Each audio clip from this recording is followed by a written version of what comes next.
श्रीमत को ध्यान से नोट कर पुरुषार्थ करने की। बाप ने जो कर्म करके सिखाए हैं वही कर्म करने की।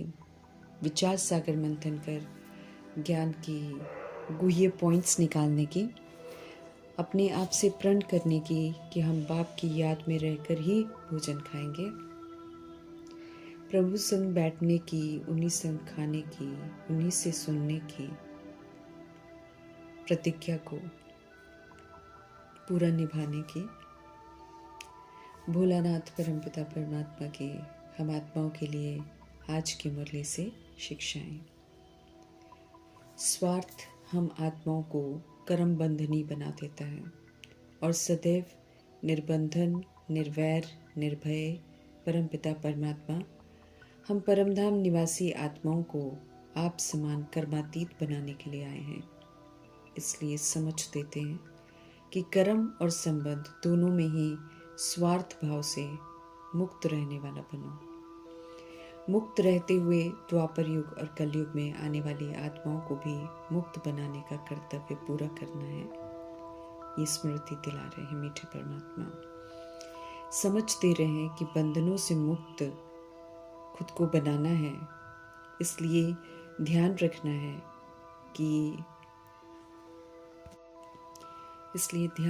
है कि कहीं औरों को मुक्त कराते कराते हम खुद ही उनके बंधनों में ना बंध जाएं। हद के सारे विनाशी मेरे मेरे से मुक्त होना है।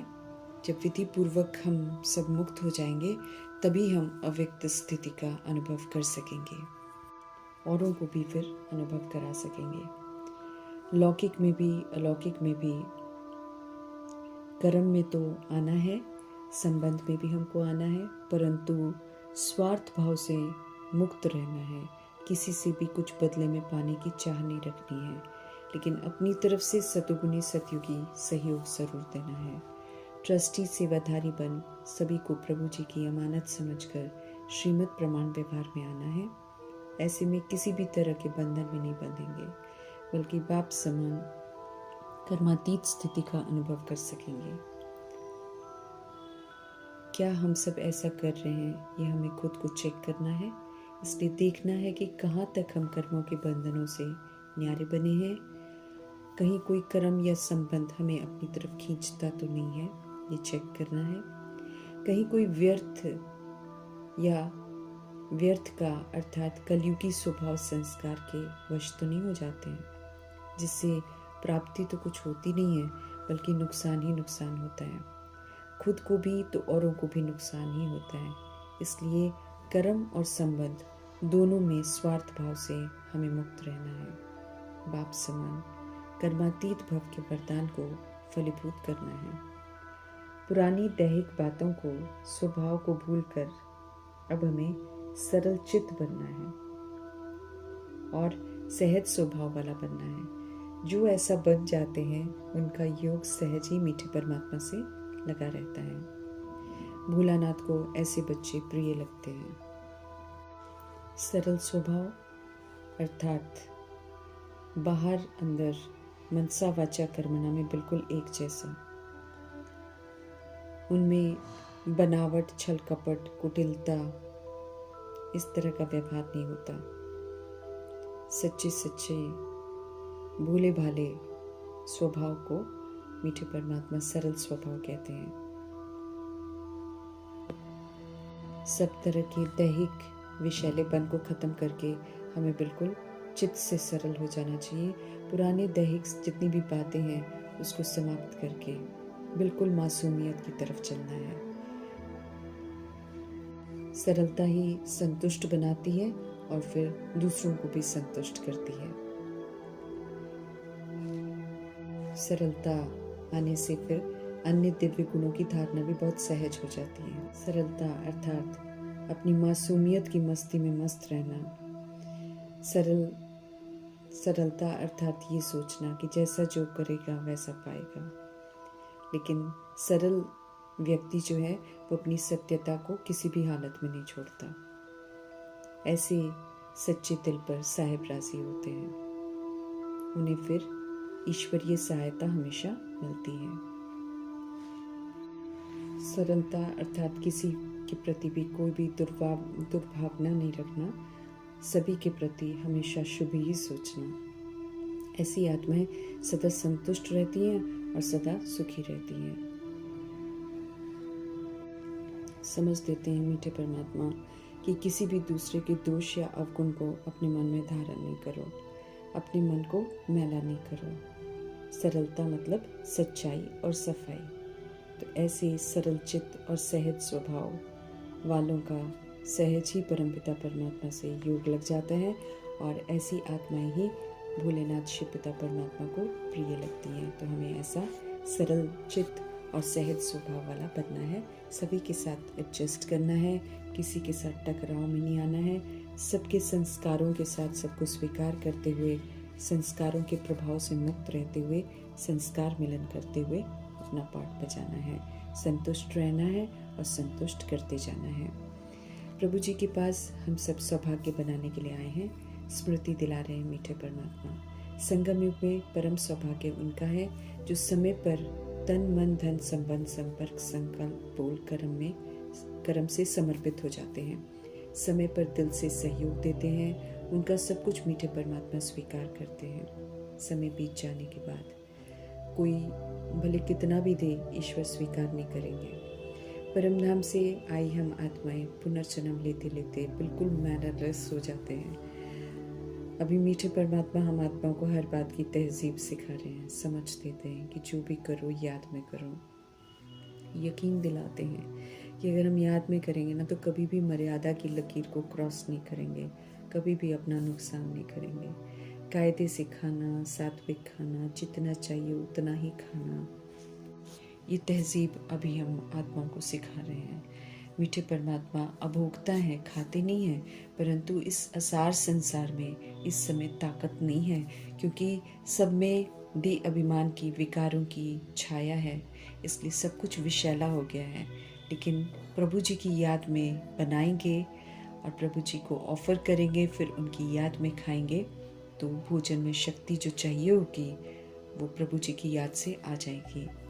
सतयुगी संस्कार हमको यहाँ ही धारण करने हैं, इसलिए कल्याणकारी सुप्रीम फादर का फरमान है कि भूख लगाकर फिर याद में खाओ। समझ देते हैं कि भोजन के समय मीठे मीठे परमात्मा को हम सब भूल जाते हैं, तो माया फिर भोजन खा जाती है, वो बलवान बन जाती है, अर्थात हमारी कमी कमजोरियाँ जो हैं वो बढ़ जाती हैं, आत्मा में अधीनता और बढ़ जाती है। वो बहुत कुछ ऐसा है कि वो कहती है कि खाए बिना रह नहीं पाएगी, हालांकि उससे नुकसान भी होता है, तो भी आत्मा इस समय बेबस हो गई है। सब तरह की अधीनता से मुक्त कराने के लिए आए हैं प्रभु जी।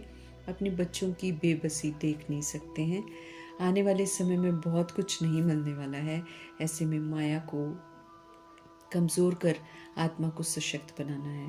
भोजन के समय बाबा को भूल जाते हैं तो माया भोजन खाती है, फिर ज़्यादा और बेकायदे खाते हैं, फिर भुगतान करते हैं, अपने अधीन कर हैरान करती है माया। हम आत्मा को हार खिलाती है, जो नहीं खाना है वो भी खिलवा देती है। इसलिए मीठे परमात्मा का फरमान है, अब भोजन को याद में खाने का पक्का प्रण करो। प्रभु संग खाने से ही पुनः दिव्यता आएगी, भोगी से फिर हम योगी बन जाएंगे, तब भोलानाथ परमपिता परमात्मा राजी होंगे। अज्ञानता और दुर्भाग्य के बादल बिखर कर अब सौभाग्य के दिन आ रहे हैं, इसलिए उत्तम पुरुषार्थ करना है। हमें सौभाग्यशाली बनना है तो सूर्यवंशी पुरुषार्थ करना है, भरपूर ज्ञान स्नान करना है, ज्ञान धारण कर दुर्भाग्य से सौभाग्य बनाना है। रात से दिन हो रहा है तो रात से प्रीत नहीं रखनी है, रावण की मत पर चलकर दुर्भाग्य बना, अब श्रीमत पर चलकर सौभाग्य बनाना है, जग कर फिर औरों को भी जगाना है। संदेश देना है सभी को कि हम सब हेवनली गॉडफादर के द्वारा हेवन का सौभाग्य बना रहे हैं। दे अभिमान की मौत सामने खड़ी है, उससे पहले एक हेवनली गॉडफादर को जानकर उन्हें ही याद करना है, बाप के पास जाना है। हम आत्माओं को इसलिए उन्हें याद करके हमें निराकारी, निर्विकारी, निरअहंकारी बनना है। परमधाम से आए हैं, अब परमधाम हमको वापस जाना है। बुद्धि का योग अब एक परमपिता परमात्मा संग लगा रहे, ध्यान रखना है। सच्चे रास्ते पर चलकर औरों को भी सच्चा रास्ता दिखाना है। उन्हें याद करते रहने से ही अंत में भी उन्हें याद कर अच्छी गति हो जाएगी। संगम युग में सब कुछ प्रभु समर्पण कर 21 जन्मों का हमें बरसा लेना है। समर्पण भी इसलिए करने को कहते हैं ताकि उनसे जो ममत्व हमारा हो गया है वो मिट जाए, क्योंकि सब विनाशी है और आत्मा को मैला कर देता है। विस्तार जो फैलाकर हमने रखा है उसे समझ से, बुद्धि से उतारते हुए अब हल्का रहना है। देही अभिमानी बनना है। एक पाप दूसरा न कोई का पाठ पक्का करना है। देह का भान न आए तो हम हल्के रहेंगे, पुरुषार्थ में भी हम उड़ते रहेंगे। आत्मा रूपी सजनियों को फरमान है कि साजन परमात्मा को याद करो, भूख लगा कर खाओ। जहाँ याद है बाप की वहाँ पाप नहीं है, इसलिए भोजन भी याद में रहकर करने को कह रहे हैं ताकि उस समय भी हमसे कोई पाप ना हो जाए। हर समय उन्हें याद करने का अभ्यास करना है। उन्हीं संग बैठना, उन्हीं संग उठना, उन्हीं संग खाना पीना है। रात को अभ्यास पक्का करेंगे तो दिन में स्वतः ही याद बनी रहेगी। सलोने मीठे साजन परमपिता परमात्मा को सदा संग रखना है। शरीर रूपी गाड़ी के लिए खाने को पेट्रोल देना है, बाकी आत्मा को तो याद का भोजन चाहिए जिससे वो सशक्त बनेगी। इसलिए याद में रहना बहुत ज़रूरी है। माया को बलवान नहीं बनने देना है। याद करने की युक्तियों को अमल में ज़रूर लाना है। योग में मेहनत है, इसलिए उसमें अलबेला नहीं बनना है। मीठे बाबा की श्रीमत को नोट ज़रूर करना है और हमें पूरा पुरुषार्थ करना है। श्रीमत पर चलकर कर्म में फॉलो फादर कर हमें श्रेष्ठ कर्म करने हैं, फिर कर्म कभी हमें कूटने नहीं पड़ेंगे। सर्व संबंधों से एक को ही याद करना है। विचार सागर मंथन करना है। विक्रम विनाशी से होंगे और फिर हम तंदुरुस्त भी बनते जाएंगे। पुरुषार्थ करेंगे तो फायदा होगा, नहीं तो नुकसान होगा, ये प्रभु जी स्पष्ट कर रहे हैं। रिटर्न जर्नी पर हैं हम सब, यात्रा है, यात्रा पर हैं, लेकिन भोजन तो खाना पड़ता है ना। ध्यान रखना है कि साजन परमात्मा संग खाना है। जितनी लगन हमें साजन परमात्मा संग होगी उतना फिर खुशियाँ जो हैं वो बढ़ती जाएंगी। योग में रेस करनी है, निश्चय बुद्धि होकर हमको विजयी बनना है। दिनचर्या में कर्म करना है, फिर डिटैच हो याद में रहना है। सारा दिन दुनियावी कर्मों में व्यस्त रहकर नहीं बिताना है, समय को याद से सफल करना है। देवता बनने का पुरुषार्थ कराया जा रहा है तो अलबेला नहीं बनना है। संगम युग ही समय है जब प्रभु जी ऐसा बनाते हैं। आसुरी धर्म छोड़कर सतयुगी देवी देवता धर्म अपनाना है। कालों का काल ऑलमाइटी अथॉरिटी हम आत्मा को लेने के लिए आए हैं, तो कायदे से स्वयं को टर्न कर तैयार होना है। इज्जत से जाना है, नहीं होंगे तो फिर ड्रामा की मार से तैयार होना पड़ेगा। फिर मच्छर में सब बेइज्जत होकर जाएंगे। भोलानाथ परमपिता परमात्मा को राजी नहीं कर पाएंगे, दुर्भाग्यशाली बन जाएंगे। फिर इज्जत की दुनिया स्वर्ग का पासपोर्ट नहीं ले सकेंगे। स्वर्ग की बादशाही देने वाले हेवनली गॉड फादर परमपिता परमात्मा जी का धन्यवाद करते हुए ओम शांति।